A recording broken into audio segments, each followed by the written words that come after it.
नमस्कार मंडळी. तर सकाळचे 9 वाजलेले आहेत. मी उठले आहे आणि सुचिताची झोप झालेली नाही आहे. मी सुचिताला उठवत होते, पण ती उठत नव्हती. तरी तिला बळजबरीने मी उठवलं. चला तर आपण सकाळचा नजारा बघूयात, कसा वाटतोय तो. वाव, सकाळचा नजारा खूप भारी वाटतोय. सकाळचे 9 वाजलेले आहेत. थोडंफार ऊन आहे. ऊन एवढं नाही आहे, पण खूप भारी वाटतंय. बघू शकता तुम्ही. आता खूप भारी वाटतं. पावसाळ्यात ह्याच्यापेक्षा जास्त. आयशू कशी आराम करते. चला, चहा बनव ना मला. चहा बनव ना. चहा बनव ना मला. चहा चहा चहा बनवून आण बोलते. चहा बनवून आणायला पण जात नाही आहे. चला तर आता रात्रीच्या स्वयंपाकाची तयारी झालेली आहे आणि माझी स्वयंपाकाची तयारी होते तेव्हाच फाउंटन आमच्या समोर चालू होतं. फाउंटनचा टाईम आणि माझ्या स्वयंपाकाचा टाईम एकच आहे. तर चला जेवण फटाफट बनवूया, म्हणजे खाली राऊंड मारायला पण जायचं असतं.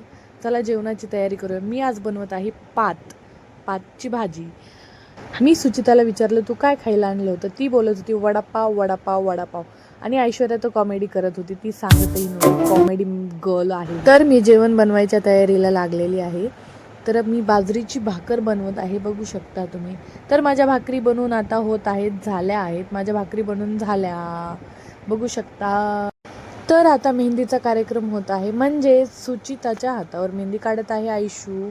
बघू शकता. सुचिताला आज असाच इंटरेस्ट आला की मला मेहंदी काढायची इच्छा झाली, म्हणून ऐश्वर्याने तिच्या हातावर एक सुंदर अशी मेहंदी काढलेली आहे की जी खूप खूप खूप खूप खूप सुंदर दिसत होती.